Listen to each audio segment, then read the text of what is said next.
Bueno,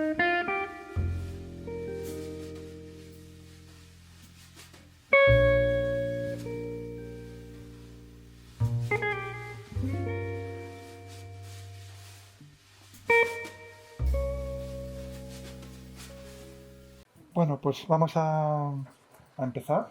Voy a hacer una brevísima presentación porque aquí lo que nos importa es lo que nos tiene que decir Iñaki. Iñaki Zagardoy Leuza acaba de leer su tesis doctoral en abril, ¿no? Del 23 en la Universidad Pública de Navarra, dirigida por Chema Uribe y Álvaro Pazos.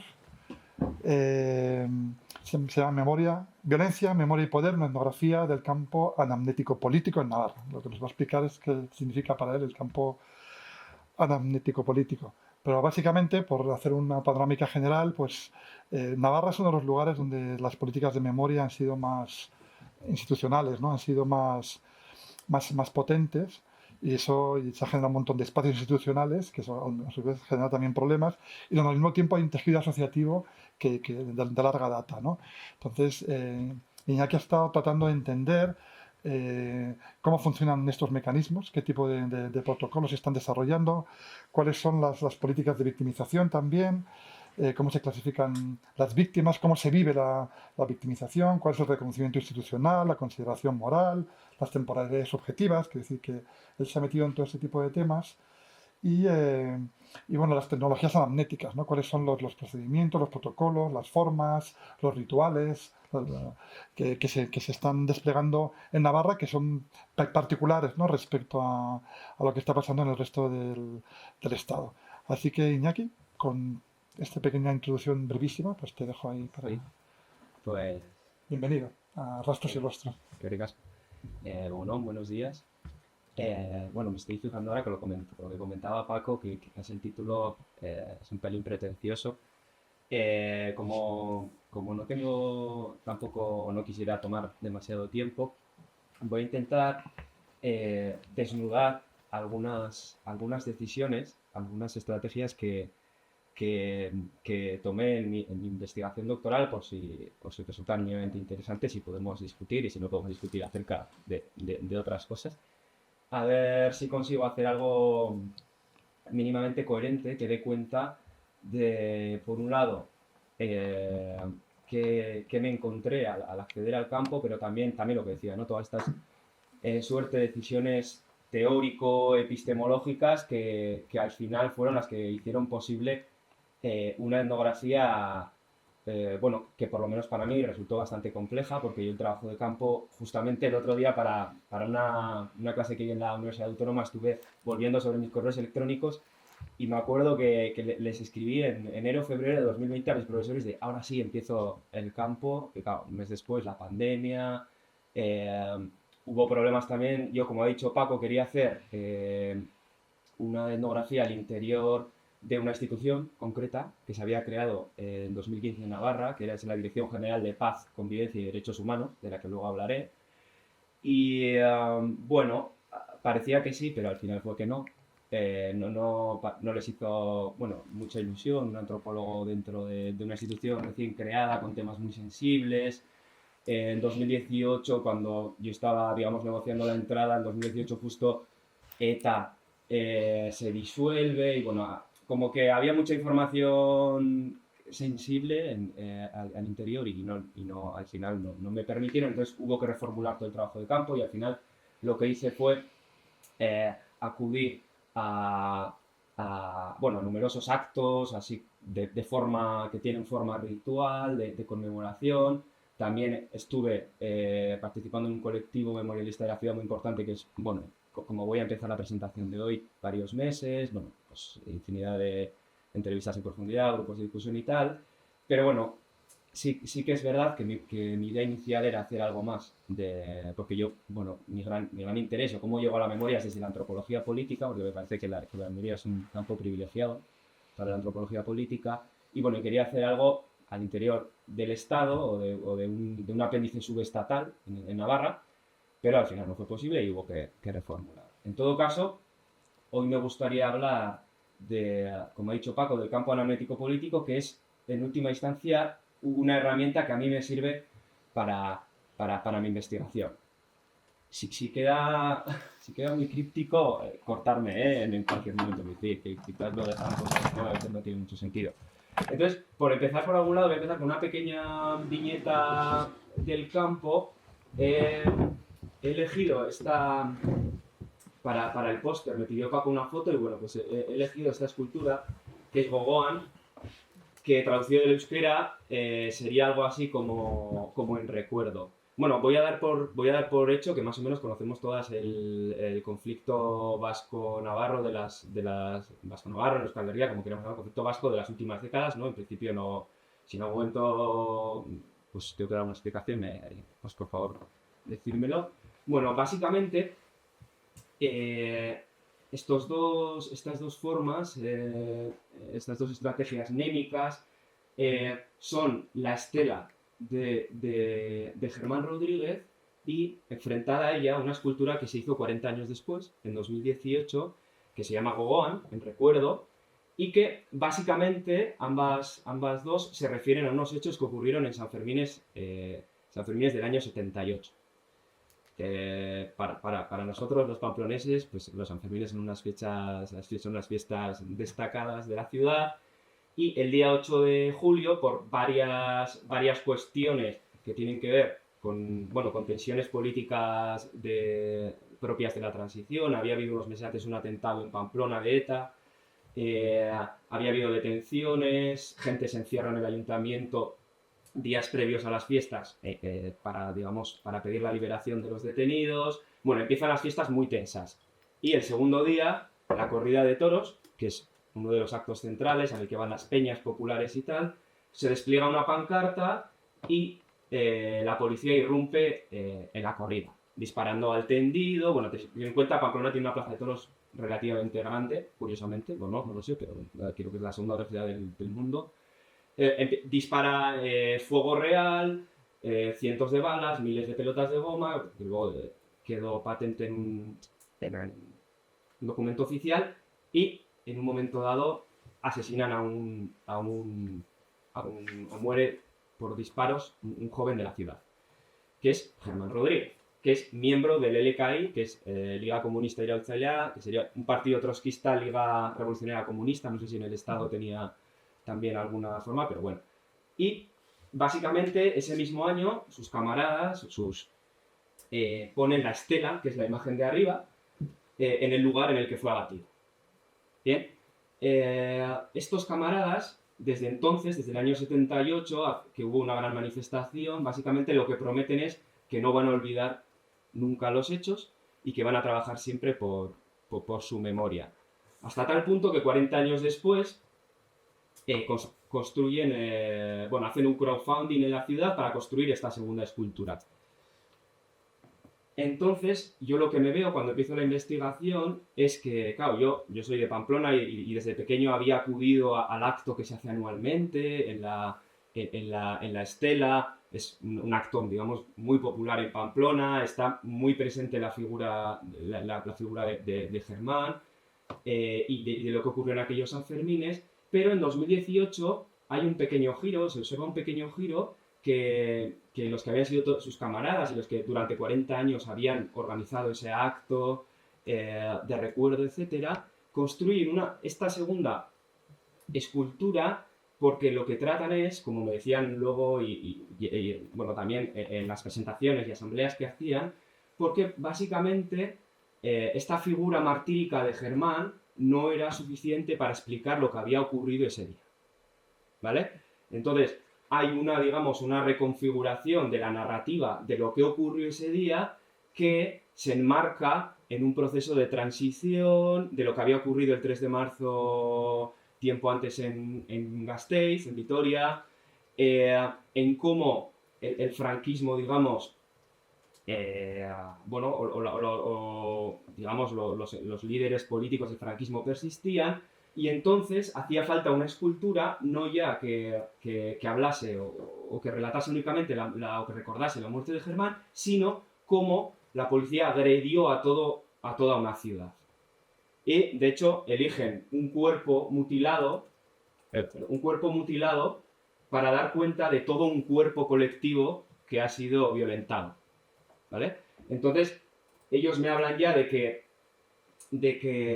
bueno, o sea, a finales del 78 no es solo Germán, sino que hay que visibilizar la agresión al conjunto de la población. Germán no fue la víctima, fue toda la ciudadanía de Pamplona. Y es entonces cuando yo empiezo a ver que algo se está moviendo y tiene que ver justamente con lo que hablábamos antes de este campo que yo llamo analítico político, que luego explicaré más profundamente, pero tiene que ver con que algo está cambiando. Algo se está, si no reformulando, reconfigurando, sí emergiendo, ¿no?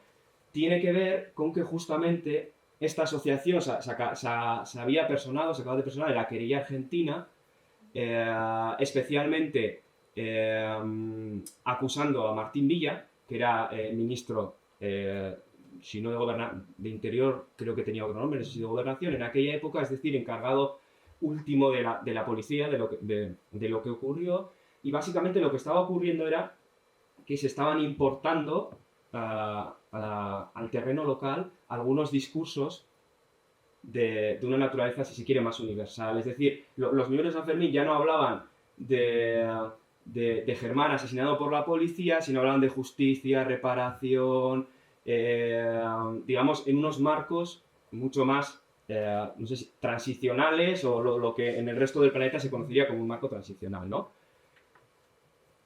Entonces yo en ese momento todavía no veía muy claro esto de que había un campo, digamos, en la encrucijada entre la memoria y lo político. Todavía no lo tenía muy claro porque yo en aquella época estaba cegado por una categoría o una categorización que aparecía en todos los lados, aparecía en editoriales de periódicos, aparecía en charlas de expertos, en publicaciones académicas, que era esto de la batalla por el relato. Entonces, bueno, si conocéis el caso vasco, la batalla por el relato básicamente remite a que una vez que ETA decide abandonar lo que ellos denominan, lo que denominaban lucha armada, básicamente lo que empieza es un nuevo metaconflicto, digamos, acerca del conflicto que acaba de ocurrir, ¿no? O sea, una pugna por hacer valer la narrativa propia. Si os fijáis, la izquierda arriba es un editorial de Gara, que es el periódico independentista vasco principal, que 3 semanas antes de que ETA, en octubre del 2011, anunciase el cese definitivo de la violencia, ya adelantaba que avisa a los que quieren un relato de vencedores y vencidos. El que convenza, vencerá. Vamos, y esta es una idea que en los años posteriores Antonio Muñoz Molina, académico de la lengua en El País, escribe lo que en el mundo del asociacionismo de víctimas del terrorismo ha sido un texto muy importante, en el que invita a escribir novelas, a hacer series, a contar, ya en 2012. Incluso Arnaldo Otegi habla de que el gobierno puede sostener el relato de la derrota de ETA y nosotros otro. Empiezan a publicarse libros de los relatos y las narrativas de las víctimas, y en 2016 también pues este fenómeno literario que es Patria, que tiene el Premio Nacional de Narrativa, etc. Bueno, efectivamente parece que estamos asistiendo a una batalla por el relato. Y yo me dejo, digamos, con esos cantos de sirena, me dejo llevar por esa idea, y al principio, eso que ocurría en Pamplona, de esta segunda escultura y de cómo habían cambiado ciertos discursos y tal, yo, digamos que lo veía desde las lentes, desde una mirada, desde ahí, ¿no? Bueno, lo que está ocurriendo es que efectivamente se están planteando otras narrativas, otros relatos que compiten por ver qué es lo que ha pasado estas últimas décadas, ¿sí? De violencia política cruzada entre diferentes organizaciones, etc. Y entonces, en aquel momento, en todo caso, la batalla por el relato no me servía demasiado. Yo también estaba muy contaminado para bien por la literatura, por el análisis de Joseba Zulaika y Begoña Arechaga, antropóloga y antropóloga vascas, de los pocos antropólogas, que esto también me sorprendía, como que durante décadas habían escrito acerca de ETA y etcétera, porque me parece que en general en la antropología española un fenómeno tan notable tampoco había tenido demasiada atención. Y entonces en ese momento empiezo a complejizar aquello de la batalla por el relato, porque no me servía, es decir, tal y como se empleaba como si fuese una contienda entre narrativas, por la verdad, por a ver quién, digamos, en estas políticas o en estos regímenes de verdad, a ver quién era capaz de colocar su verdad, etcétera, pero me faltaba todo lo que estaba ocurriendo alrededor, que era, como ha comentado Paco, que se estaban creando nuevas instituciones, se estaban escribiendo nuevas leyes. En Navarra se promulgó una ley de lugares de memoria, una ley de reconocimiento a víctimas de funcionarios, miembros de extrema derecha, etcétera. Se estaban diseñando unidades didácticas para las aulas. O sea, no era solo, digamos, una batalla que ocurre en esa esfera de lo narrativo, sino que estaban ocurriendo otras cosas. Y entonces yo hablaba en aquel momento, hace unos cuantos años, incluso yo utilizaba todo ello para explicar también lo que había pasado en Altsasu, que no sé si conocéis también, una pelea de bar que acaba por juzgarse como terrorismo, y básicamente lo que ocurrió, igual en el resto del estado no fue tan conocido, pero lo que ocurrió en Navarra con el caso del Chasu fue que floreció, en cierto sentido, o sea, se reactivó todo el asociacionismo de víctimas del terrorismo, de otro tipo de asociaciones victimales. Es decir, el caso había servido, de hecho, quien pone la denuncia contra los jóvenes de Altsasu es una asociación, Scovite, es una asociación de víctimas del terrorismo. Entonces, todo aquello, de nuevo, activa ese campo que yo veía que estaba emergiendo, ¿no? Bueno, el caso es que al final de los finales, después de varios años de investigación, llego a esta idea del campo anamnético político en Navarra que me sirve para explicar algunas de las lógicas, algunas de las dinámicas que está ocurriendo, ¿no? Para explicar este campo memorialista, este campo de pugna por la memoria, que también tiene, digamos, relación con los horizontes políticos en el territorio, luego intentar explicarlo, pues construyo o propongo esta herramienta, esta estrategia analítica del campo anamnético político. ¿Por qué? Básicamente porque, como he comentado antes, muy brevemente, es lo que hace posible mi etnografía. Yo cuando empiezo a investigar y empiezo a hablar con otras colegas que habían estudiado el caso vasco y la violencia, incluso las políticas de paz. Andrea González acaba de publicar un libro hace poco.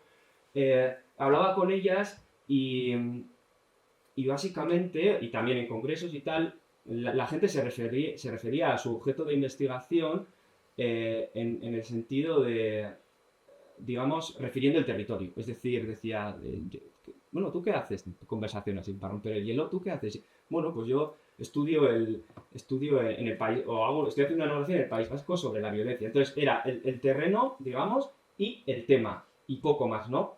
Que aquello a mí no me servía, porque básicamente yo era de allá, no tenía digamos, en esta trayectoria antropológica del antropólogo que se traslada a un lugar que no conoce, etcétera. Pues claro, yo básicamente estaba haciendo en casa la etnografía. Entonces a mí no me servía, digamos, esta idea de un campo preexistente al que accedes, sino más bien tenía que construir ese campo, tenía que derribar mi propia casa para construir un campo que me sirviese a mí como referente de la investigación, como referente empírico, ¿no? Entonces tuve que enfrentar muchos problemas. Esta idea de las trincheras, que creo que ocurre en todos los trabajos de campo, ¿no? Pero en mi caso, Pamplona no es una ciudad muy grande, más o menos nos conocemos muchas, y bueno, entonces enseguida, digamos, te posicionan en este campo de trincheras, en una u otra trinchera. Luego tuve que pelearme básicamente con mis directores por esta idea del iceberg, que es muy de Hemingway, que también es un escritor muy conocido en la ciudad, que es aquello de que Hemingway decía que en su literatura lo que trataba de hacer era aplicar la teoría del iceberg, y era que enseñando solo la punta se entendiese todo el cuerpo del iceberg, ¿no? Y yo sentía que la investigación estaba haciendo eso, porque yo explicaba algunos procesos y mis directores pues básicamente no entendían o porque pero aquí nos falta contexto y tal, ¿no? Entonces, bueno, pues básicamente toda esta idea también de esta dicotomía, estas ciudades que tienen como un doble alma, etcétera. Bueno, toda una suerte de problemas que, de nuevo, me llevan a tomar una decisión y es que a mí no me sirve decir que, aunque brevemente puedo explicar en algún momento, no me sirve decir que he hecho trabajo de campo en Navarra, sino más bien que he tenido que construir toda una serie o he tenido que tomar unas suerte de estrategias para que sea posible, ¿no? esa etnografía. Y es entonces como llego a esta idea del campo, ¿no? La estrategia del campo o emplear la estrategia del campo en los estudios de memoria, no, desde luego no es idea mía, ni mucho menos. Ahí he puesto unas de las últimas referencias que han utilizado esta herramienta para acercarse o para analizar los procesos de memoria colectiva, en el caso chileno, en el caso español, también en otros casos europeos. Yo básicamente llego a esta idea a través de Jeffrey Olick en su libro de 2016 acerca del caso alemán.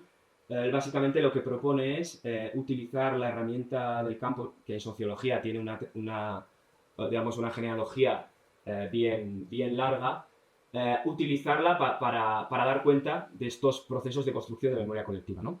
Entonces, de todos estos acercamientos se desprenden dos ideas fuerza.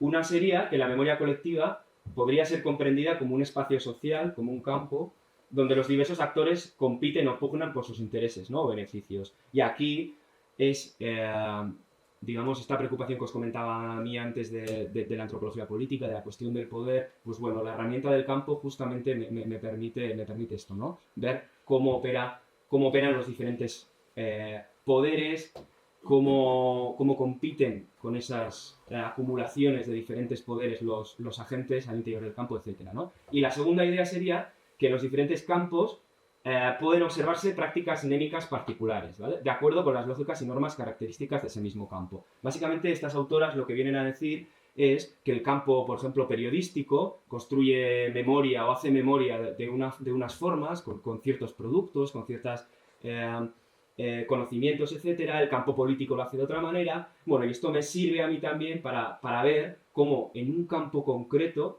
se hace memoria. ¿Sí? No tanto hablar de formas, digamos, de una naturaleza más global o más universal, sino ver cómo en el campo que yo he construido para mi investigación, cómo se hace esa memoria, en última instancia, ¿sí?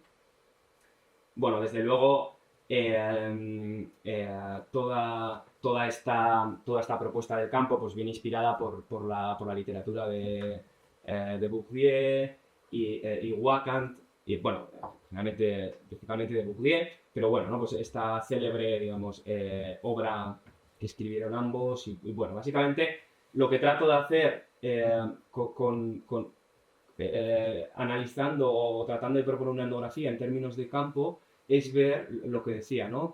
Cuáles son las posiciones, cuáles son los diferentes puntos de vista, qué lugar ocupan, ¿sí? Porque algo de lo que a mí me preocupaba mucho es, por ejemplo, al hablar de la victimidad o de las diferentes víctimas en el campo, era que yo veía que demasiados análisis o muchos análisis alrededor, digamos, soslayaban la cuestión del poder. Por ejemplo, no hablaban de que digamos, de la jerarquía, que luego, evidentemente, muchos análisis sí que hablan de ello, pero de esa jerarquía victimal que existe, que está activa, es decir, que hay víctimas con mucho poder, mucho capital social, político, moral, y otras que no tanto, ¿no? Entonces, digamos que esto me permitía hablar en términos de competición política también entre las víctimas. Entre diferentes víctimas de primera, víctimas de segunda, como se nombraba en el campo, etcétera, ¿no? Y también me invitaba a dar cuenta de cuáles son justamente eso, los diferentes tipos de poder que yo observaba en el campo, ¿no? Por ejemplo, uno que para mí era sustancial y que no veía tanto en otros acercamientos etnográficos era, por ejemplo, la cuestión de lo que en un momento eventualmente llamé capital moral, en el sentido de cómo operaba en términos de Fasan, una economía moral en el campo. Es decir, había vidas que podían ser violentables o podían haber sido violentables, atentables, y vidas que no. ¿Sí? Por tanto, había, digamos, cuerpos ¿no? violentados que efectivamente, digamos, bueno, era moralmente aceptable haberlos violentado, y otros que no, etcétera, ¿no? Bueno, el caso es que básicamente elijo denominar a este campo anamnético político porque creo que la categoría, la noción anamnética, en esta fenomenología de la memoria que diferencia, digamos, lo némico y lo anamnético, es decir, lo némico sería algo mucho más parecido a lo que comentaría Proust, ¿no? A esta tradición proustiana del recuerdo que, digamos, aparece, que viene en forma de afección, y el anamnesis tendría más que ver con una búsqueda activa, que era mucho más lo que yo veía en el campo. Es decir, yo no veía en el campo tanto digamos, lo que luego llamaré tecnologías de memoria, digamos, inconscientes, sino bien conscientes, con objetivos políticos muy claros, etcétera, ¿no? Y entonces, como decía, bueno, poco justito de tiempo, no voy a leer las definiciones. Básicamente, este campo es un campo, para mí, un campo de construcción de memoria, como decía antes, en la encrucijada entre esta suerte de acción memorialista, pero también todo el campo político, en el sentido de cómo lo definían aquellos antropólogos de Manchester en esta primera colección de Political Anthropology y tal, el campo, digamos, como un espacio en el que se pugna por unas metas acordadas, ¿no? Bueno, entonces, a mí básicamente me servía esta idea de la encrucijada entre la memoria y lo político. Y entonces, este campo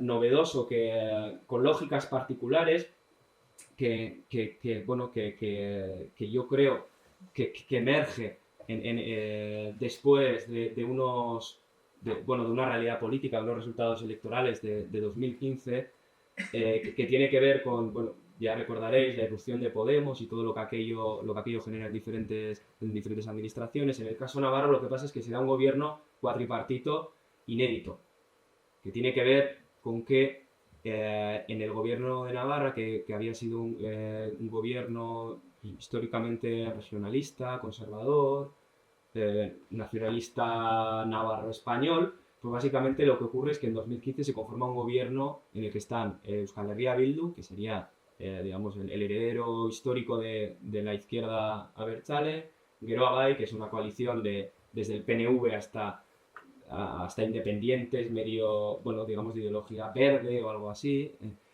También está Izquierda Unida, Podemos, bueno, un gobierno histórico que crean, lo que decía antes, y lo que yo quería investigar en un principio, esta Dirección General de Paz, Convivencia y Derechos Humanos. Bueno, en primer lugar, lo que crean es un departamento de relaciones ciudadanas al que le dan un doble objetivo, que es, por un lado, digamos, gestionar las políticas de memoria y, por otro, las políticas lingüísticas. Es decir, hablando un poco en crudo, crean un departamento, digamos, que trata de gestionar las patatas calientes en el territorio, que tiene que ver con lo identitario político-lingüístico, y la creación de un instituto de memoria, de políticas públicas de memoria, de una oficina de atención a víctimas de violencia política y del terrorismo, etcétera, ¿no? Y ahí hablaba yo de los universales aterrizados. Básicamente lo que intenta hacer el gobierno de Navarra es aterrizar algunas lógicas que he comentado antes de procesos transicionales, pues muy clásicos como el norirlandés, el sudafricano, el cono sur, o sea, que es decir, aterrizarlos en Navarra, teniendo en cuenta que es, digamos, un gobierno autonómico regional, en el sentido de que algunas de las medidas que empiezan a tomar colisionan con unas lógicas del Estado amplio, digamos, de un Estado ampliado, tiéndase Madrid. En el sentido de que la primera ley, por ejemplo, que se escribe en Navarra de reconocimiento a víctimas de extrema derecha y de la acción policial, acaba siendo recurrida por el Tribunal Constitucional, primero por el Supremo, luego por el Constitucional, digamos, desechada, porque, y esto es muy interesante desde el punto de vista de la antropología, incluso de la filosofía política, porque el Tribunal Supremo viene a decir que el gobierno de Navarra no puede juzgar lo ocurrido. Es decir, que eso es competencia del sistema judicial y, por tanto, se da entre los diferentes poderes, ¿no? Esta teoría liberal del Estado, quiere decir, bueno, se da un conflicto hasta el punto que esa ley desaparece, se escribe una nueva ley en la que ya no se recoge, digamos, que se van a aclarar hechos, sino que únicamente se van a reconocer experiencias victimales, etcétera, ¿no? Pero bueno, existe desde el comienzo toda esta tensión entre una pretensión del gobierno de Navarra que sería activar estos marcos que en otras latitudes las hacen estados, digamos, con la diferencia de que es una pequeña administración subestatal, ¿no?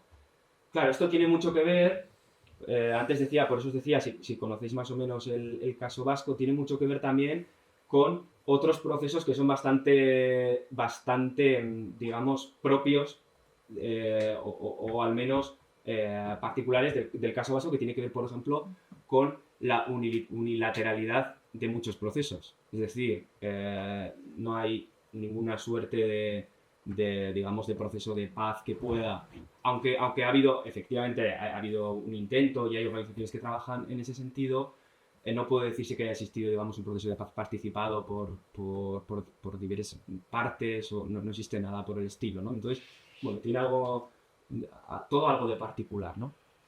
Entonces, bueno, el campo que estoy en todo momento comentando, bueno, emerge con este nuevo, digamos, con esta coyuntura de un gobierno diferente que promueve políticas de memoria que en Navarra desde los años 70 habían sido militantes, habían sido muy tempranas, porque ya en los 70, en lo referente a la memoria democrática, la memoria histórica, ya se habían abierto fosas de manera muy temprana, o sea, existía un impulso digamos, de movimientos sociales muy importante, pero no había habido ningún ejercicio institucional, ¿no? En este sentido, y entonces empieza a verlo con todo lo que eso conlleva también, digamos, de competición con estas asociaciones, de nuevos conflictos, y bueno, ahí también señalo otros principios que explicarían por qué nace este campo, ¿no? Que tiene que ver, pues, con las rupturas, lo que llamaríamos rupturas estratégicas, básicamente por parte de ETA, de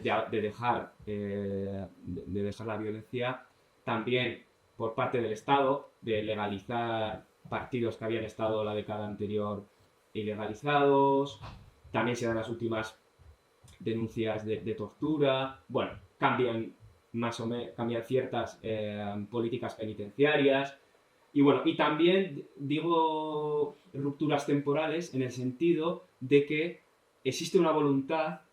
Esto lo tomaba de la ley de Asman, esta idea del régimen cultural del tiempo, de cómo se trata o se dan ciertas rupturas y se comienzan nuevos tiempos, en el sentido de que mucha gente, existe una percepción de que efectivamente se está asistiendo a un tiempo post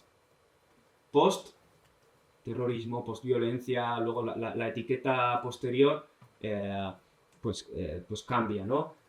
Pero vamos, básicamente sí que existe una idea de que estamos asistiendo a un nuevo tiempo y que, digamos, hay que gestionar un pasado, ¿no?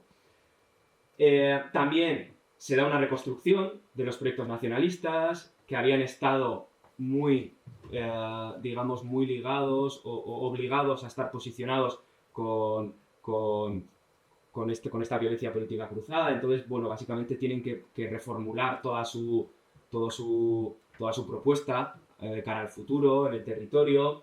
También se asisten o asistimos a otras formas de confianza con el Estado, en el Estado, básicamente. Lo que había pasado durante décadas, y esto Begoña Arechaga lo escribe muy bien, era que en ciertos sectores políticos el Estado siempre era como un gran otro.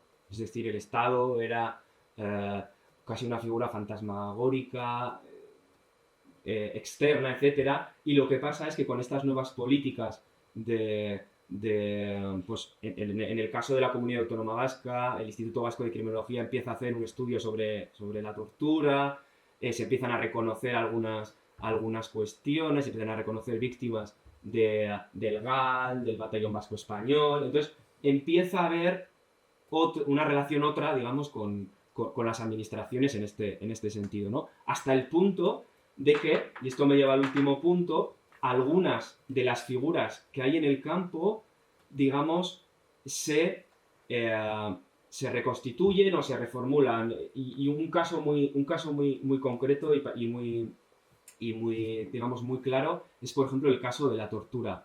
Durante muchas décadas, el caso de la tortura y de los torturados y de las torturadas, digamos, había estado muy ligado a una ética militante, martírica, y es a partir de este momento cuando se empiezan a nombrar también como víctimas, se crea una fundación, digamos, para exigir el reconocimiento de las víctimas también de la acción del Estado y tal. Bueno, muchos expertos, lo que habían sido expertos en terrorismo, que eran gente muy ligada a la razón policial, a la versión digamos, de los cuerpos de seguridad del Estado, empiezan a moverse, empiezan a desplazarse hacia otros campos, el campo académico, incluso empiezan a diseñar ellos también unidades didácticas para trabajar en la escuela. Es decir, ya no es tanto, digamos, este campo de lo policial y de lo securitario, sino más pedagógico, histórico, etcétera, ¿no? Bueno, y eso también explica, digamos, todo este campo de memoria. Y por último, voy a terminar bueno, haciendo un breve resumen. Luego, pues, si queréis, ahora hablamos más concretamente de algunas de las cuestiones, en el sentido de que este campo, como decía al principio, es una estrategia a mí que me sirve, una estrategia artesanal, en la que trato de definir cuáles son las fronteras de este campo, cómo son las relaciones con los otros campos, con el campo académico, cómo muchos académicos, digamos, vienen a participar en este nuevo campo, del campo periodístico, político, cuáles son, antes se ha adelantado, algunos tipos de poder, cómo opera, por ejemplo, el capital moral, pero también el capital social. Algo que me extrañaba mucho y de lo que no se habla es cómo, por ejemplo, algunas víctimas del terrorismo tienen la capacidad de despertar redes de solidaridad muy amplias, es decir, de contar con actos de conmemoración muy masivos, estar muy presente en medios de comunicación, sus experiencias son muy conocidas, y cómo otros son absolutamente desconocidos. Hasta tal punto que yo hablaba con algunos de los profesionales de esta institución que habían llamado a víctimas, a viudas de guardias, de agentes de la Guardia Civil que habían abandonado Navarra después del asesinato de sus maridos, y decían que era la primera vez que les había llamado a nadie, en 2017. Es decir, también yo sentía que incluso cuando se habla de las víctimas del terrorismo se hablaba de manera muy homogénea, como si todas las experiencias, como si todas las víctimas tuviesen el mismo poder de incidir en esta cuestión, ¿no? de la memoria, etc. Entonces, bueno, lo que he comentado para mí es un campo independiente pero interrelacionado con otros campos, relacional, con lógicas particulares, dinámico, que está en constante reformulación, en constante reconstrucción. Digo territorializado en Navarra porque evidentemente no es un campo propio que se da en Navarra, es decir, en todo momento hay irrupciones de otros lugares, bien sea, como hablaba antes, de marcos más universales, más globales, bien de la comunidad autónoma vasca, incluso de otros lugares del Estado. Trataba de dar también con cuál es el objeto en juego en ese campo, por qué se está luchando, ¿no? Que básicamente tiene que ver con el que ha pasado, es decir, pero no tanto, digamos, como crónica de lo que ha ocurrido, ¿no? Sino más bien como material político para construir diferentes futuros posibles, ¿no? Y también legitimar diferentes vías. Y esto está muy claro, algunos autores hablan como, en el caso vasco, de dos ortodoxias, ¿no? De cómo puede estar, digamos, la narrativa del terrorismo o la del conflicto, ¿no? O sea, ¿qué ha ocurrido? ¿Ha habido un conflicto político o, por el contrario, ha habido varias bandas, de hecho, terroristas atentando indiscriminadamente contra un Estado democrático? Bueno, entonces, digamos que determinar o luchar por el que ha pasado también ofrece diferentes futuros posibles, ¿no? Y básicamente, lo que con todas estas lógicas, estas instituciones, estas políticas públicas que se diseñan, nuevos colectivos memorialistas que surgen, porque también esta dirección también empieza, por ejemplo, algo que no se había hecho nunca, empieza a dar subvenciones, por ejemplo, y entonces, bueno, cada caso concreto en cada pueblo empiezan a surgir nuevos colectivos memorialistas, es decir, dinamiza, en cierto sentido, estructura y dinamiza el campo, pues encontramos, digamos, todo un despliegue en la última década de estas tecnologías, de estas prácticas, estos conocimientos que se despliegan para hacer memoria, ¿no? Aquí, de nuevo, está o reverbera esta idea de Olich, de la memoria es algo que se hace, no que se tiene, ¿no? Entonces, ¿cómo estos agentes, digamos, empiezan a utilizar estas tecnologías? Para que os hagáis una idea, la última década, prácticamente todos los casos de personas asesinadas que es lo que yo más he estudiado, la verdad, por agentes, digamos, por funcionarios o por agentes o por miembros de grupos de extrema derecha, casi todos tienen su documental, su documental audiovisual, libros, esto sería lo que llamaríamos tecnologías narrativas, exposiciones. Luego, me refiero a las tecnologías rituales, lo que hablábamos antes, ¿no? Toda un calendario ritual que se va conformando en el territorio, en el que, digamos, pasamos de uno o dos actos de conmemoración que existían hace una década a prácticamente todos los casos, de nuevo, tienen su acto en el pueblo, con unas formas rituales muy semejantes. Aquí también está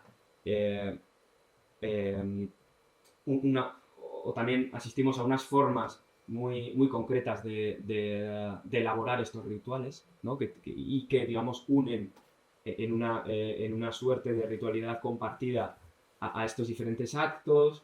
También se despliega toda una cuestión referente a la trama urbana.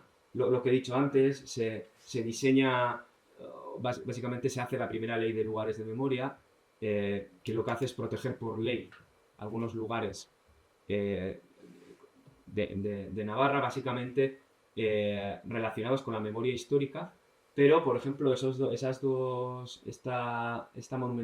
monumentos relacionados con San Fermín del 78, que son del año 78, también están amparados por esta ley, y esta ley, digamos, genera todo un debate de cuáles son los lugares que deben ser declarados lugares de memoria, etcétera, ¿no? También se empiezan a colocar placas conmemorativas de todos los casos, de todas las víctimas del terrorismo en Navarra. y también se empieza a poner esta experiencia alemana de los Stolperstein. sí, ¿no? Que te tropiezas con, digamos, con los adoquines y tal. Eso con el caso de la memoria democrática histórica, pero con el caso de la violencia de ETA, placas hasta tal punto de que el casco antiguo de Pamplona, pues si algún día vais allá y paseáis, pues veréis que hay placas, adoquines. Este año han puesto incluso, no tiene nada que ver con el tema, pero han puesto adoquines de los fallecidos en el encierro de San Fermín. O sea, quiero decir que se está convirtiendo un poco también el centro histórico de Pamplona también en todo esto, ¿no? Y también toda una cuestión toponímica que tiene que ver con que, por ejemplo, un barrio de nueva creación en Pamplona, todas las calles tienen nombre de asesinados por ETA. Eso ocurrió con un gobierno, con el siguiente gobierno municipal, cuyo alcalde es Joseba Sirón de Euskal Herria Bildu, pues el barrio de al lado, digamos, está plazas pues con víctimas de la guerra civil, digamos, de toda la represión que hubo en Navarra, ¿no? En retaguardia. Y entonces, bueno, básicamente, este hacer memoria, esta forma en que los colectivos, los agentes tienen por hacer memorias, pues ha sido muy profusa estos últimos años. No voy a comentar mucho más. Solo terminaré con que el último capítulo, por eso decía de que el campo es muy dinámico y casi cada 15 días, cada semana asistimos a una novedad. Pues la última semana ha sido lo referente a un monumento que tenemos en Pamplona, que es bueno, que es conocido como el Monumento a los Caídos, que, bueno, Paco aquí sabe mucho más que yo, pero después de colgamuros y tal, no creo que haya un edificio de estas características. Aquí estaban enterrados hasta hace poco Mola y Sanjurjo, que digamos fueron cerebros de golpe militar, muy ligados a Pamplona. Y bueno, básicamente es un edificio que, según la ley de memoria que se ha escrito estos últimos años en Navarra, pues digamos, bueno, pues tiene sus problemas, su existencia misma. Y el anterior, hace 2 legislaturas, que existió, como tenemos ahora también en Pamplona, un gobierno liderado por Euskal Herria Bildu, por la izquierda abertzale, hizo todo un concurso de ideas para ver qué hacer con el edificio. No se llevó nunca a cabo. En medio ha habido otra legislatura de UPN, ha vuelto Euskal Herria Bildu y la semana pasada se ha vuelto a abrir todo el debate, ¿no? Martín Zabalza es el director el director actual de la Dirección General de Paz, Convivencia y Derechos Humanos. Se ha metido digamos, o ha opinado en la polémica, y algunas víctimas están pidiendo su dimisión. Bueno, digamos, todo un debate abierto sobre si ese espacio se puede resignificar. Bueno, básicamente quería terminar con esto para subrayar esta idea de que este campo de memoria, de lucha, tiene poco de estático, digamos, de cerrado, y mucho de dinámico y abierto a nuevas, digamos, a nuevos luchas y a nuevas pugnas, ¿no? Y esto era un poco lo que os quería comentar. O sea, quizás ha quedado un pelín críptico. Bueno, mi idea, mi objetivo principal era un poco explicaros cómo había tratado bueno, cómo llegué a esa idea, digamos, de la memoria como campo, de la memoria colectiva como campo, porque si no, también a mí se me hacía muy complicado explicar algunas cuestiones, ¿no? Y es que recasco, muchas gracias. Bueno. Bien, Iñaki, muchas gracias. Yo tengo un poco de ventaja porque me tuve que leer tu tesis doctoral en un viaje a Pamplona. No sé si por desgracia. Sí, no, bien.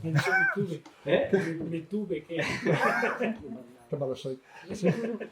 No, y claro, y además es un tema que me pilla muy cerca, y yo creo que has abierto un panorama que, bueno, primero, que cuando alguien se ocupa de estos temas, pues agradecer el valor, ¿no? Porque son arenas movedizas en los que, bueno, tú lo has explicado un poco bien, también tus propias tensiones internas, ¿no? De tener marco ideológico propio y cómo te extrañas dentro de tu propia socialización, ¿no? Dentro de un marco ideológico determinado, ¿no?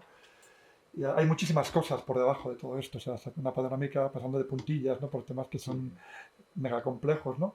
Pero hay para abrir un poco el debate, quería, una cosa que lógicamente no has tenido tiempo para aclarar y que separa a Euskadi y a Navarra del resto de situaciones en el Estado, ¿no? Y es el hecho de que las leyes de memoria y las instituciones de memoria tienen que lidiar con dos memorias, no con una, ¿no? Digamos, en el resto del Estado, cuando hablas de memoria histórica o memoria democrática, estás hablando de la guerra civil. En Pamplona y en Euskadi la memoria de la guerra civil es lo fácil, digamos. Son las memorias del presente, es el terrorismo, el contraterrorismo, el terrorismo de Estado, las torturas, los asesinatos. Eso es lo complejo realmente, ¿no? Y sobre la memoria histórica, pues hay casi un consenso, excepto, bueno, el carlismo en Navarra no lo va a aceptar y el PP en Euskadi pues chilla un poquito, pero tampoco es, digamos, como en otros lados, porque el fuego cruzado está en otro lado, ¿no?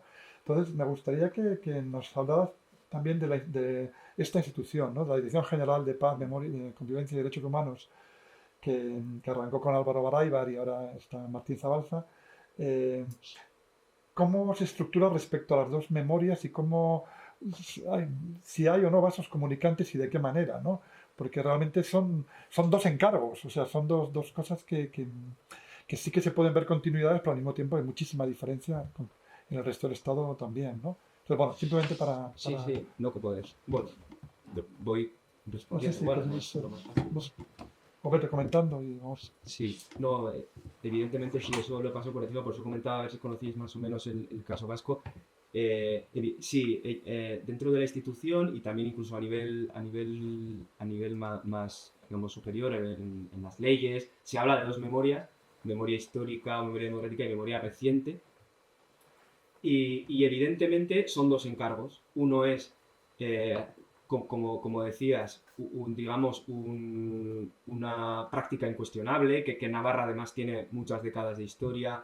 No en vano uno de los primeros libros, como un libro muy valiente sobre la represión franquista, se escribió en Navarra, Jimeno Jurío, y bueno, hay historiadores como muy pioneros en este sentido, y está muy aceptado, creo yo, el tema de la memoria histórica en Navarra. También porque Navarra es un lugar en el que no hubo guerra. Básicamente lo que hubo, porque como he comentado antes, casi se diseñó desde allí el alzamiento. Entonces todo lo que hubo fue represión de retaguardia y entonces aquello está muy ligado a lo que he comentado, que es este instituto de memoria, que nadie pone en tela de juicio, básicamente, digamos, un instituto de memoria que lo que hace es generar un archivo, Oroibidea, si tenéis la oportunidad de, bueno, si os interesa mucho la red de Navarra, pero un archivo muy importante bueno, con diferentes fuentes, etcétera. Y efectivamente el problema viene con la memoria reciente, que la dirección liga a la noción de convivencia. Y de hecho, esta última legislatura, claro, me he comentado, esta fue la legislatura de 2015, fue este cuatripartito, pero a partir las dos siguientes, Euskal Herria Bildu ha desaparecido de este cuatripartito y ha entrado el Partido Socialista de Navarra. Entonces la presidenta del gobierno de Navarra ahora es, las dos últimas legislaturas, es del Partido Socialista. Y la última legislatura, su discurso en el Parlamento empezó diciendo: yo voy a ser la presidenta de la convivencia. Es decir, la idea de la memoria reciente viene muy ligada con lo que esta dirección general, lo que esta institución llama una cultura de paz. Hacen una dinámica que se llama Escuelas por la Paz. Este cartel de aquí, de la mano Scutic, es un programa en el que víctimas de ETA acuden al aula a contar su experiencia, pero es verdad que tiene mucho más que ver con un marco de la convivencia política, incluso en algunos momentos, se diseña un plan estratégico de convivencia en Navarra, que articula todas estas políticas de convivencia, memoria, migración, o sea, como un cajón desastre, digamos, de lo que sería la complejidad política o la diversidad ideológico-político. Pero sí, la verdadera cuestión es esta idea de la memoria reciente. También ahí hay una cuestión disciplinaria en el sentido de que en esta dirección y en el Instituto de Memoria lo que trabajan son historiadores. ¿Sabes? Sí, luego hablamos de esto, pero quiero decir, quiero decir que se nota mucho cuál es la forma de trabajar, las epistemologías de las historias que tienen mucho más que ver con la fuente documental, lo archivístico, digamos, una idea más positivista de hechos probados, de buscar la verdad y no tanto de lidiar con estos presentes complejos, estas temporalidades complejas. Claro, yo en la tesis, es que hoy no he tenido mucho tiempo, en la tesis hablo de temporalidades complejas en el sentido de, claro, todavía hay gente que va a pegarse, o que va a estar más de una década en prisión. Quiero decir, el nuevo tiempo, por eso decía que es una idea, o sea, es un proceso muy, muy particular, porque ahora, estos últimos meses, se ha convertido en algo natural hablar de amnistía, pero en el caso vasco es una utopía, en principio no se prevé nada por el estilo. Entonces, por un lado, asistimos a un tiempo post, pero quedan personas en prisión, hay gente cuyos casos de sus familiares difícilmente van o no parece que vayan a aclararse en un espacio, o sea, en un tiempo breve. Bueno, me parece que todavía está muy reciente, ¿no? Muy presente hasta el punto que condiciona muchas de las lógicas también y de la política en el territorio, ¿no? Y Fernando, ¿quieres comentar algo? Bueno, y una última cosa. También es importante, que se me ha olvidado comentar, es que cuando nace esta dirección general, básicamente nace desde el principio, en cierto sentido, deslegitimada por una parte de sus usuarios, digamos, imaginados, porque consideran que al haber sido un gobierno participado por Euskal Herria Bildu quien propone esa dirección general, nace contaminada.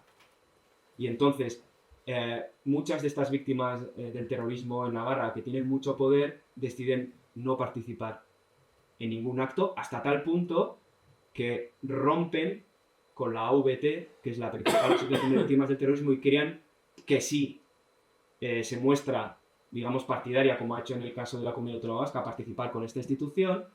Entonces, algunas de las víctimas navarras, sin abandonar la AVT, crean una asociación en Navarra de víctimas navarras del terrorismo, digamos, para defender sus intereses, que básicamente no van a colaborar con esta nueva dirección, que, como digo, según su punto de vista, nace contaminada desde el principio. Entonces, por eso digo que es verdad que toda la parte de memoria histórica, creo incluso que a nivel del Estado puede haber ciertas experiencias que son, ¿no?, que es como muy, es decir, hay cierta ambición, pero la parte que yo he estudiado, que tiene que ver más con la memoria reciente, pues efectivamente es incipiente y marcadamente conflictiva. Fernando. Bueno, muchísimas gracias, me ha encantado tu charla y como decía Paco, el valor de meterte en esto en general se agradece muchísimo.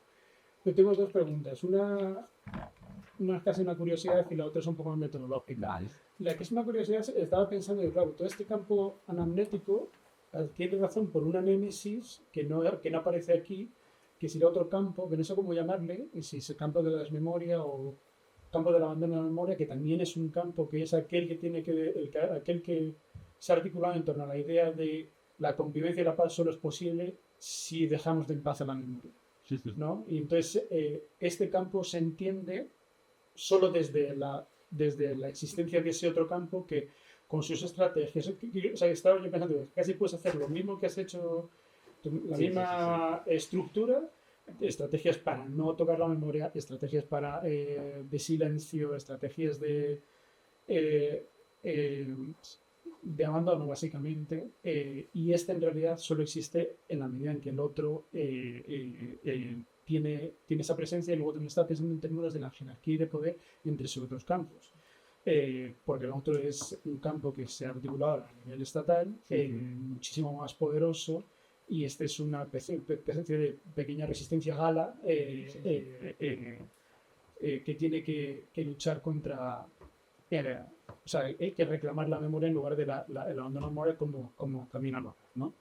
Y luego el otro, que es más metodológico, a mí Bourdieu siempre me da así como... y una de las cosas de Bourdieu es que Bourdieu todo tiene sentido al final. Y todo entra dentro de... cuando pones el campo en Bourdieu, al final todo tiene sentido y todo entra dentro de la lógica del campo. Sí. Y entonces te quería preguntar si metodológicamente qué es la memoria más allá del campo. Hay algún tipo de prácticas de memoria o de tecnología de memoria que no entran en el campo. Por ejemplo, estaba pensando cuando has hablado de esta mujer de la Guardia Civil que le llaman, supongo que habría unas prácticas de memoria doméstica, familiar, etcétera, etcétera, que no son absorbidas, articuladas en el campo. Entonces, hoy, metodológicamente, o sea, el peligro que veo es como terminar haciendo la memoria equivalente a lo que pasa en el campo y eliminar el exceso o sea, aquello que excede el campo, que aún sigue siendo una memoria, aunque no está recogida en él. Y si te habías encontrado, te puedes imaginar algún tipo de prácticas. Sí, igual empiezo por último, que me parece, vamos, súper interesante, muchas gracias. Sí, claro, tiene que ver también cuando utilizo, y que es verdad que a veces con toda esta literatura o esta propuesta bourdiana, al final crea un efecto de que parece que efectivamente todo cobra un sentido y tal.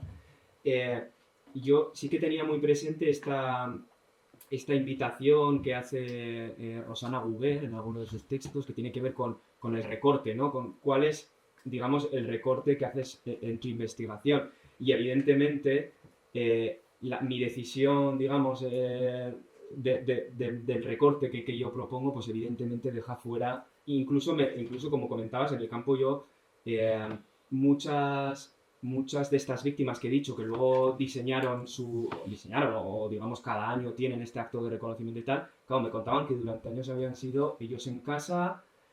Incluso hay un caso muy conocido en Navarra que tiene que ver con un miembro de los comandos autónomos que luego se ha venido a decir que era ETA, pero no, en realidad no, porque en realidad estaban medio enfrentados políticamente, quiero decir, que decían que durante años llegaron a hacer un acto únicamente familiar porque tenían miedo de la policía y o sea, digamos que estaban como en un no lugar, pero en un lugar, digamos, muy familiar y de hecho la estela la tienen en un caserío, un domicilio particular. Es decir, no es un espacio público como hemos visto luego que empiezan a ponerse placas, sino que tiene que ver más con el recuerdo familiar, con todas las tecnologías, todos estos archivos familiares. Sí, evidentemente. O sea, en este recorte consciente también hay digamos, evidentemente la consideración, o bueno, me doy cuenta que estoy dejando fuera muchísimas cosas. ¿Sí? Incluso cuando hablo de esto anamnético como de lo consciente, de la propuesta activa, también me estoy dejando...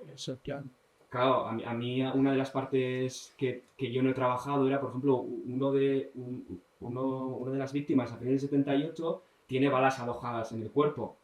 Y, claro, yo hay mañanas que me despierto y depende cómo he dormido, me duele la bala. O sea, claro, hay toda una parte ahí de corporalidad, de que igual sí tiene más que ver con lo anémico, con este recuerdo que de vez en cuando tira la bala, ¿no?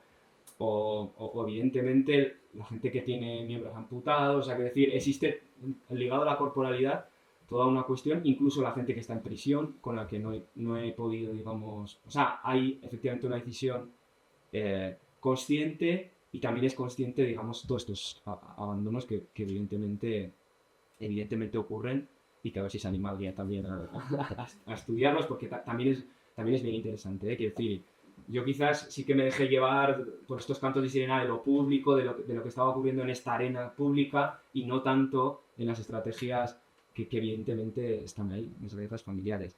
Y lo del abandono de la memoria, el campo este del abandono, pues claro, sí, es verdad. Es verdad y y evidentemente existe esta tensión también dentro de Navarra, que es decir, no es, digamos, con un otro exterior que podría ser el resto del Estado, porque tampoco existe, creo yo, esa dicotomía en este sentido. Evidentemente ahí hay una fuerza en algún momento en la tesis también hablaba de las políticas del olvido y de cómo no solo son las políticas de memoria, sino también evidentemente hay políticas conscientes de olvido. Hay todo un debate sobre digamos, elementos contradictorios. Justamente quienes defienden que no hay que tirar los caídos son los que dicen que no hay que hablar que no tiene sentido hablar de memoria.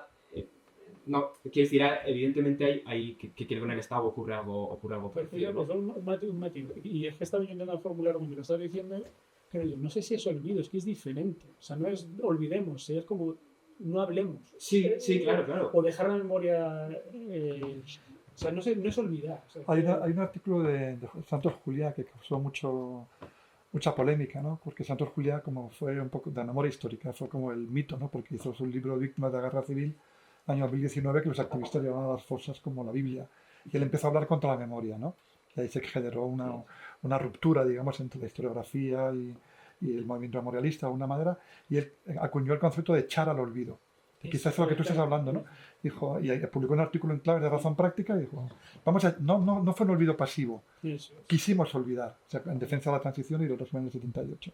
Quizá ese es el concepto, ¿no? Sí, o sea, yo creo que evidentemente existe, quiero decir, y por todos los lados, además, digamos, por todas las posiciones hay cosas que se quieren echar al olvido, de propias, de biografías propias, incluso, pensando en todo el mundo también de la izquierda versal. Es decir, que aquí hay digamos, lugares incómodos para evitar para todo el mundo, ¿no? Entonces, sí. Alejandro, y luego Alberto. Sobre esto me estaba acordando la tesis que estuvo, luego una tesis de Paco estaba en tribunal y ¿quién era la profesora del País Vasco? Que mencionaba Era de Deusto. Es que me era interesante porque decía, claro, que determinados pasados son recordados, olvidados, depende de... Claro, el caso ella decía que Bildu quiere echar, o sea, lo decía más o menos así, ¿no?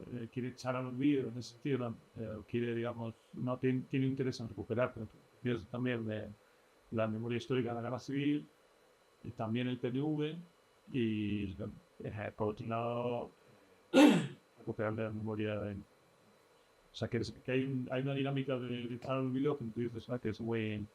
Sí. Que varía, pero bueno, una cosa que lo que te quería preguntar, bueno, me ha gustado muchísimo que, bueno, que recurrieras a todo ¿no? A las herramientas conceptuales de los estudios de memoria y de OLI y de la psicología de las prácticas memorísticas para trabajar el tema de memoria en España, que también lo comentábamos el otro día, es algo que se hace poco todavía, que ahí hay un uso muy general, muy poco específico del concepto de memoria. Y luego muchísimas cosas muy diferentes, incluso en trabajos de investigación. Eso es fundamental. Y por eso te quería preguntar,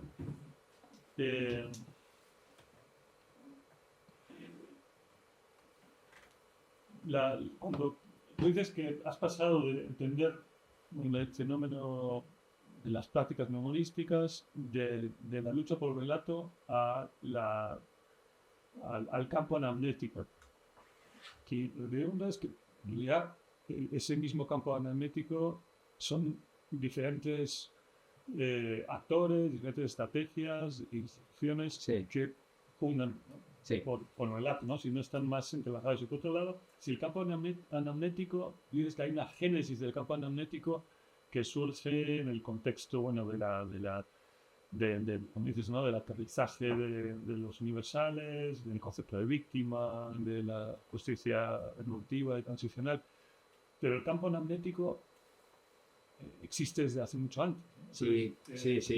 Claro, yo también hago ahí una ficción también que tiene que ver con que no tiene tanto que ver. Yo creo que sí que se reconfigura lo que hablábamos antes. Existe todo un asociacionismo, toda una dinámica previa es decir, ¿no? Pero, claro, yo lo que hago es hablando de la memoria reciente, es decir, o sea, a mí lo que resulta novedoso, digamos, es cómo, digamos, surge toda esta idea que no es casualidad que ocurra cuando estas fuerzas políticas en el gobierno, que tiene que ver con digamos, activar estos procesos restauradores y transicionales y tal, ¿no? O sea, tiene más que ver, evidentemente viene de largo, ¿eh? Incluso los archivos de memoria sobre el caso, sobre memoria histórica y memoria, ya existían en Navarra, o sea, ya existía un esfuerzo, digamos, académico o por parte de la academia y tal, eso ya existía, ¿no?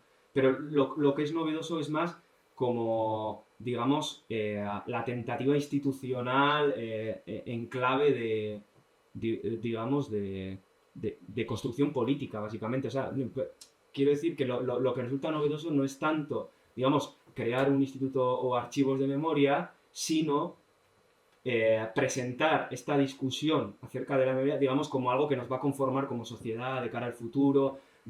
En un momento dado, el director general me dice, no, aquí el objetivo final de todo esto es la convivencia, es decir, como esta idea de no nos podemos seguir matando, Claro, hay detrás unas nociones digamos, de comunidad enfrentada, de comunidades enfrentadas.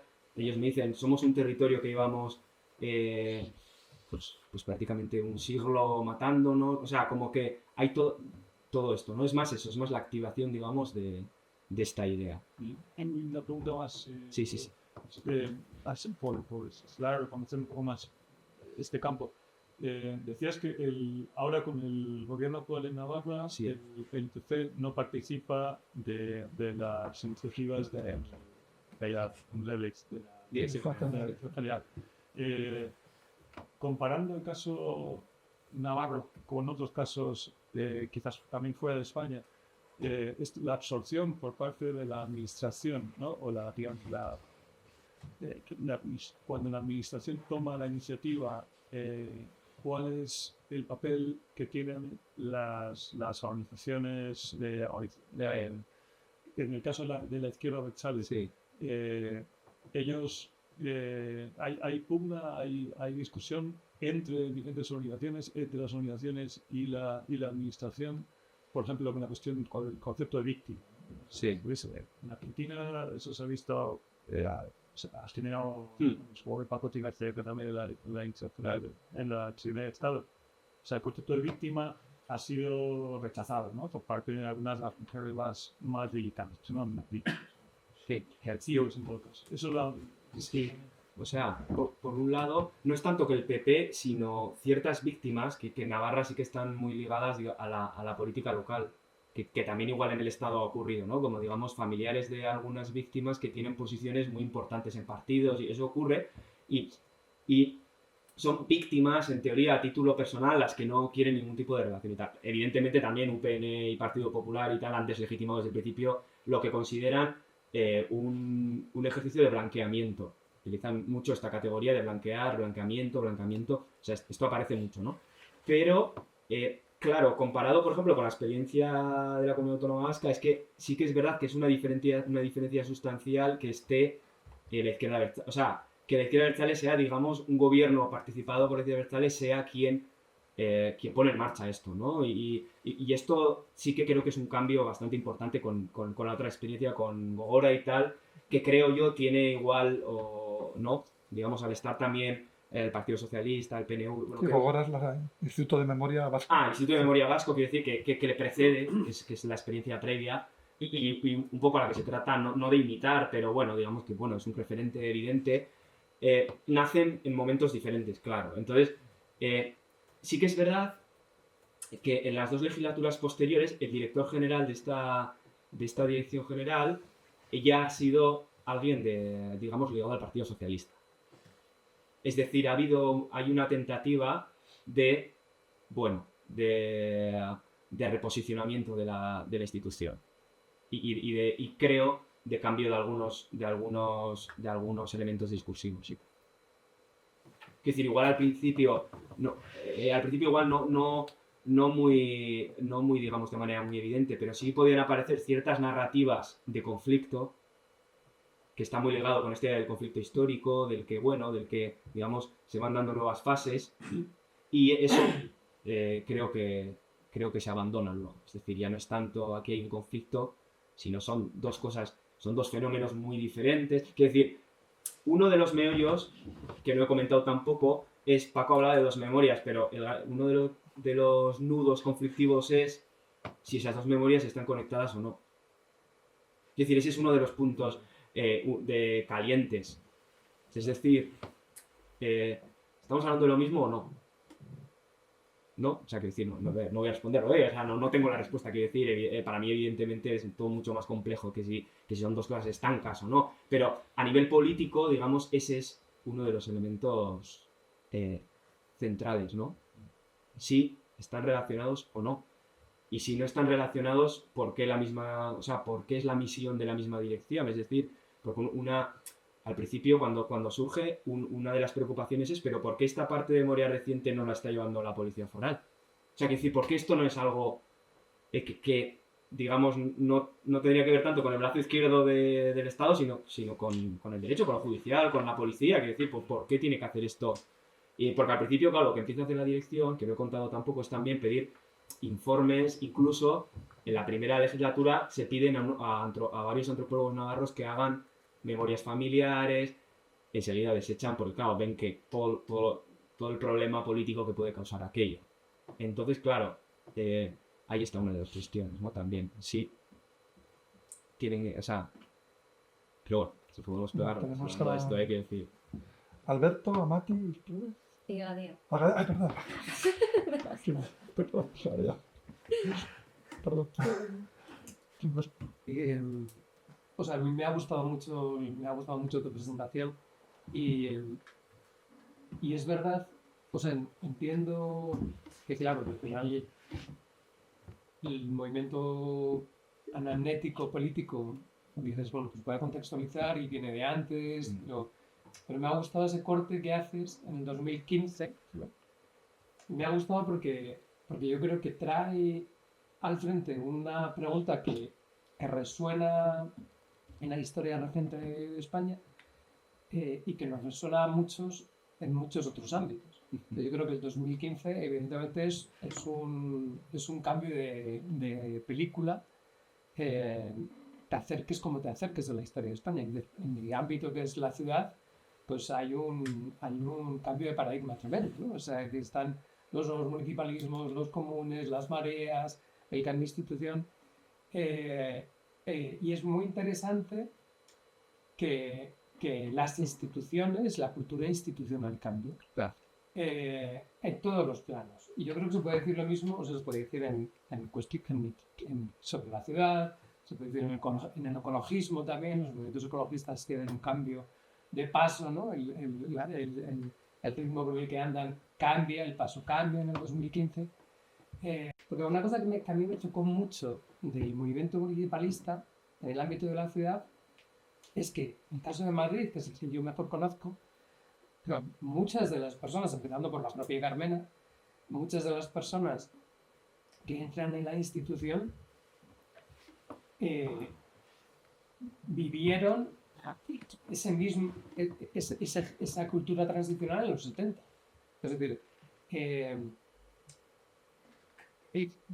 o sea, no quiero nombrar, pero vamos, o sea, hay muchas de las personas que tienen cargos de poder en el 2015. Ese cambio de paso sabían qué repercusiones tenía, o sea, sabían qué significa entrar en la institución, porque lo habían vivido en el 78, 77, 78, y sin embargo cometen los mismos errores, ¿no? Entonces, me resulta interesante lo que tú dices, o sea, cómo lo anamnético, o sea, como cultura de método, o sea, como un ensamblaje de métodos, de sensibilidades estéticas, una manera de ahondar y de buscar y de reconstruir la memoria, no, estoy totalmente de acuerdo que es una cosa que se pone en escena en esas fechas. pero hay algo en esa memoria que falla, porque muchos de esos lo habían pasado por ahí y deciden, pues sí, o sea, deciden olvidarlo. Entonces hay como, o sea, que ahí hay algo curioso en el, o sea, no sé si lo estoy explicando bien, pero, o sea, creo que hay como, por un lado, creo que algunas de esas prácticas son ligeramente anteriores, Sí, sí. y que lo que cambia es que entra en la institución, pero lo otro es que su manera de institucionalizarlo, muchas de esas personas, por lo menos en el ámbito en el territorio que yo más conozco, que es el ámbito de la ciudad, muchas de esas personas lo habían vivido antes. Entonces tenían una memoria vívida de cómo, bueno, se supone que deberían de tener una memoria real de cómo gestionarlo, ¿no? de cómo estas prácticas hay que gestionarlas. Entonces, lo que quiero decir es que la memoria anamnética es un campo de reconstrucción de la memoria, pero también es una memoria de esas mismas prácticas. Sí, sí, sí, sí, sí. Bueno, muy interesante, la verdad. Y totalmente de acuerdo, ¿eh? O sea, al 2015 se llega y también muy notablemente el 2011, por ejemplo, en el caso vasco, el 2011 justamente es la fecha en la que ETA abandona. La izquierda abertzale ya desde el 2009, digamos, toma la decisión de virar, ¿no? Todo lo que ahora se está sabiendo a través de diferentes documentales, tal, que bueno, ya se sabía que toda esta decisión estratégica de cambiar y tal, ¿no? Y sí que es verdad, añado a lo tuyo, Alberto, que también en el caso incluso de los propios militantes de estos colectivos son gente evidentemente ya entrada también en años. O sea, que decir, es verdad que tienen esa memoria, digamos, de los 70 y que llevan casi 40 años esperando el momento. Es decir, yo lo que también veo en 2015 en algunos de estos momentos es, digamos, como que se vuelve a abrir la ventana de oportunidad y es verdad que igual el repertorio, no sé, yo no sé, en mi caso si es el mismo repertorio, pero evidentemente sí tienen, sí existe eso, sí, sí. Sí están estas biografías que se extienden 40 años esperando de nuevo ¿no? Una segunda, digamos, una segunda tentativa sí, desde Y luego. cometían los mismos errores. Sí, sí. Y en todo caso estoy totalmente de acuerdo con esto de la cultura institucional, lo que he comentado. O sea, el Monumento a los Caídos lo que se hace es un proceso ciudadano de concurso, luego se vota a ver cuál es de 6 alternativas, solo una contempla derribarlo, pero se vota. Bueno, hasta tal punto que bueno, al final se vote, o sea, da igual porque no se iba a hacer, ¿no? Pero quiero decir como que evidentemente sí que hay esta cultura y todo esto sí que entra en algo de esto, sí. Mati. Sí, muchísimas gracias por compartir y enhorabuena por la lectura de tus tesis. Y yo estaba pensando ahora, ¿no? ¿Cómo formular preguntas que, ahora que ya la tesis está hecha, que todo tiene sentido, ¿no? Y que has creado este engranaje teórico y empírico, cómo hacerlo volar, ¿no? Y a mí me interesan las cuestiones de memoria y las cuestiones históricas, pero desde una preocupación anterior por el espacio, ¿no? Y entonces veía tantas oportunidades de cómo crecer esto, ¿no? Porque tú hablas de hacer memoria, ¿no? Y yo todo el rato estaba escuchando, sí, este hacer memoria hace ciudad, hace territorio, ¿no? Y cada vez que abrazabas estas metáforas territoriales, era de una manera, me pareció una manera estática, cuando realmente nos estás, o sea, este engranaje teórico tuyo lo que nos estaba era dinamizarlo, ¿no? Sí, sí, sí. Entonces siempre decías, no, en Navarra, o conocéis Navarra, ¿no? Y para mí se levantaba la trinchera y digo, bueno, ¿y cómo vuela este campo, ¿no? Más allá de Navarra. Y me parece que presentabas cosas muy interesantes, ¿no? Fundamentalmente en hacerme pensar que este campo que describes es un campo material. Tiene una materialidad bastante concreta, ¿no? Que se encarna en las instituciones y más allá de las instituciones, ¿sabes? Forma o permite la formación de habitar los cuerpos de una manera o de otra, ¿no? Que tú decías, esta persona que le volvía la bala, ¿no? Digo, es un campo que genera violencias, ¿no? Al institucionalizarse de una manera determinada de hacer el bien. Y mi pregunta iba un poco por ahí, ¿no? Es decir, o igual pensabas, ¿no?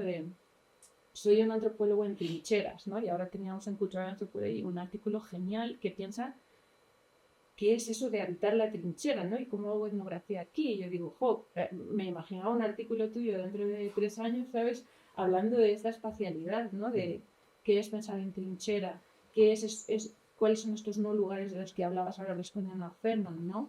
Cómo es hacer memoria, está haciendo ciudad, está haciendo territorio, cómo estas placas en el suelo están generando esta nueva ciudad, ¿no? O sea, es así como, ¿has pensado en estas violencias y materialidades del campo que hablas? ¿Cabe el espacio? Ahora que ya has acabado la tesis, ¿sabes? Como pregunta. Sí, pues muchas gracias, Jorge. Cuántas cosas y qué interesantes todas.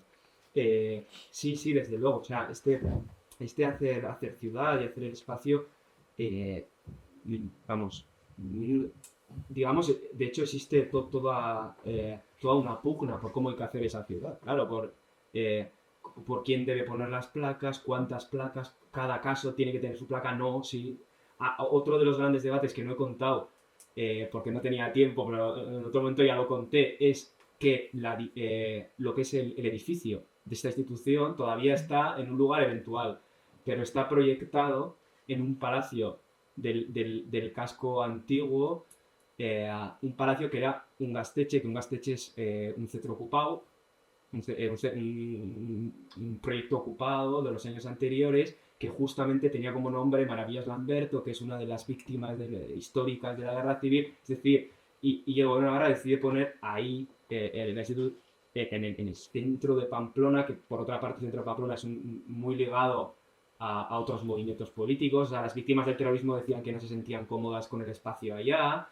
Entonces, evidentemente está cargado de materialidad. Claro, no he contado, incluso hay un caso súper bonito que no tengo tiempo, que es una placa en Leitza, es un pueblo de Navarra. En Leitza hay una placa que se coloca un día al año, que es el día que se hace el acto. Porque la Guardia Civil dice que los del pueblo la revientan, o sea, la rompen, ¿no? Entonces llegan varias horas antes con un taladro, la ponen, hacen el acto y la quitan. Es decir, lo material está, todas estas estelas, monumentos están cargados de historia. El de Germán fue volado con dinamita 2 veces por grupos, por guerrilleros de Cristo Rey. O sea, que decir que cada casi elemento material tiene su propia historia y evidentemente es súper, vamos, no solo pertinente, sino y yo creo que más allá de Navarra, pues evidentemente yo creo que sí. Es decir, todo el debate sobre la materialidad en otros lugares, ¿no? Así marcados. Incluso a mí me resultaba muy interesante como, por ejemplo, el lugar de memoria, que es una noción que creo que en la obra original de Pierre Nora y tal tiene igual como, digamos, algo más allá de lo material, ¿no? Tiene como se refiere más casi a todo lo social que acompaña ese espacio. Aquí se toma en su literalidad, es decir, aquí se toma al espacio físico.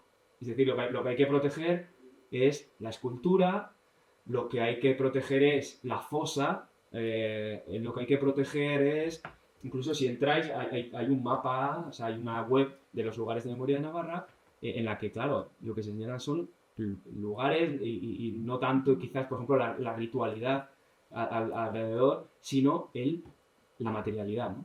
La materialidad de la memoria. Y vamos a ver, sí, no, vamos, muy pertinente todo, muchas gracias. Gadia también quería hablar y aprovecho para presentarte en público, porque Gadia va a hacer la tesis con Emilio Santiago y también con la Universidad Autónoma, y luego va a estar Con Pazos.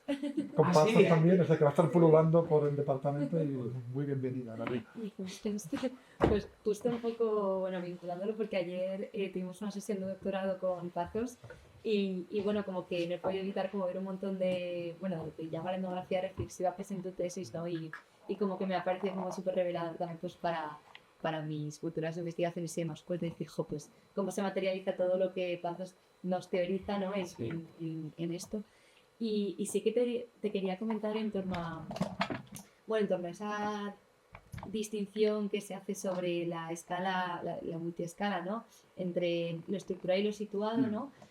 Como que lo he visto muy pertinente y me parece como muy revelador también el término que vienes a a decir, o sea, como después de ese conflicto, el decir, vale, creo que está sucediendo este fenómeno, ¿no?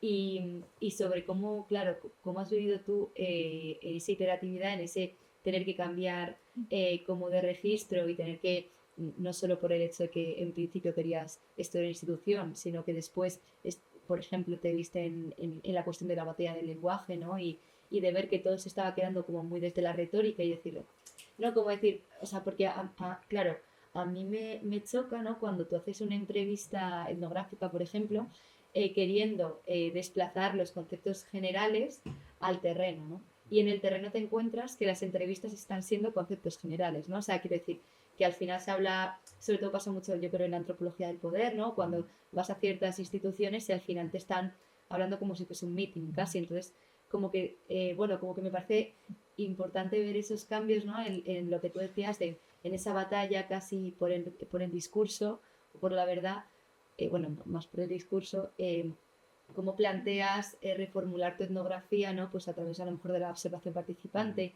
de los grupos de debate, o sea, como me parece, para ver esa materialidad precisamente, ¿no? Ver precisamente que el ojo etnográfico quizás se enfoque en otras cosas que el periodismo tiene sus herramientas, pero que nosotros al final no somos periodistas, ¿no? Entonces, ¿cómo viviste tú pues ese cambio metodológico, pues es intentarte aterrizar más esos conceptos que veías tan generales como memoria o como más transicionales e intentar como buscar en el campo algo más concreto, ¿no? Más empírico. Bueno, Claro, o sea, bueno, qué suerte que vas a estar con Álvaro, Total. o sea, que igual no he dicho desde el principio, pero me gustaría ver a mis directores y evidentemente Sí. se filtra toda la protesta de Álvaro y tal. Pero, claro, por eso decía yo en una de las diapositivas que claro, no he tenido mucho tiempo para explicar, pero claro, todo mi proceso fue muy problemático y muy angustioso, tampoco voy a mentir, quiero decir, fue muy dramático en el sentido de que yo me veía muy débil en algunas cuestiones y no solo eso, las primeras entrevistas metí la pata muchísimo con esta cuestión del lenguaje porque, por ejemplo, para mí conflicto era un término que no tenía connotación y en una entrevista, reventé la entrevista en cuanto dije, bueno, el conflicto, ¿cómo conflicto? Bueno, pues no sé, y claro, yo trataba de, bueno, pues claro, el conflicto político, no, lo que había es terrorismo y tal. Se me enfadó y ya no pude levantar nada. O sea, quiero decir, ocurrieron cosas, cuando hablábamos de las trincheras, pues tenía que ver con que yo creo que la entrevistada enseguida, bueno, este es de tal, ya está, o sea, hasta aquí. ¿No? O sea, como que estas cosas ocurrían en el campo, ¿no? Y luego también una de mis grandes preocupaciones, esto hablabas de lo multiescalar y tal, tenía que ver con el tema de esta reflexividad iterativa y por eso me resultó tan dramático al principio, digamos, enfrentar esta cuestión de la batalla por el relato era que en esta etnografía que al principio tenía mucho de institucional, claro, digamos que estos expertos querían colocar su propuesta teórica prácticamente. Claro, cuando te decían aquí de lo que estamos hablando es de tal o cual, claro, el riesgo era efectivamente empezar o sea, digamos, que se filtrase aquello en tu análisis, ¿no? Y por eso, ahí decía Reflexividad sin tregua, que es una canción de No hay treguas, más un grupo local de Pamplona, una canción muy mítica, que habla justamente del conflicto. Y yo decía, claro, yo tenía que estar o yo sentía que tenía que estar en todo momento, digamos, problematizando de manera continua toda esta cuestión, ¿no? Y bueno, y tratando de hacer aterrizar algunas de las categorías que a mí me parecían útiles de otras experiencias, ¿no? de manera comparativa, pero como si me servían o no para explicar algunas cosas del campo, y claro, ¿no? O sea, pero evidentemente fue bastante conflictivo al principio y de hecho mi tesis ha sido muy larga, de 7 años. He pasado por me he perdido 20 veces y me volví a encontrar y efectivamente esta propuesta booleana tiene algo de cerrar al final el lazo y decir, bueno, pues creo que esto ha tenido un mínimo sentido y tal, pero uno de los grandes problemas fue cómo problematizar algunas de estas nociones que otra literatura había de sentido común, ¿no? Pero bueno, que emergían en el campo, ¿no? Y claro, en la que uno también como investigador, pues claro, discutiendo con gente que se supone que son expertos en la materia, claro, pues pues el diario de campo estaba lleno de esto, de revisitar o yo qué sé, o problematizar o a ver, o sea, sí, pero tenía, en toda esta batalla de lenguaje, sí, evidentemente los términos fueron importantes y poco a poco aprendí a no utilizar algunos de ellos o digamos a utilizarlos de manera estratégica. Hay una parte que no he hablado hoy también que tiene que ver con eso que hablamos de las formas eufemísticas.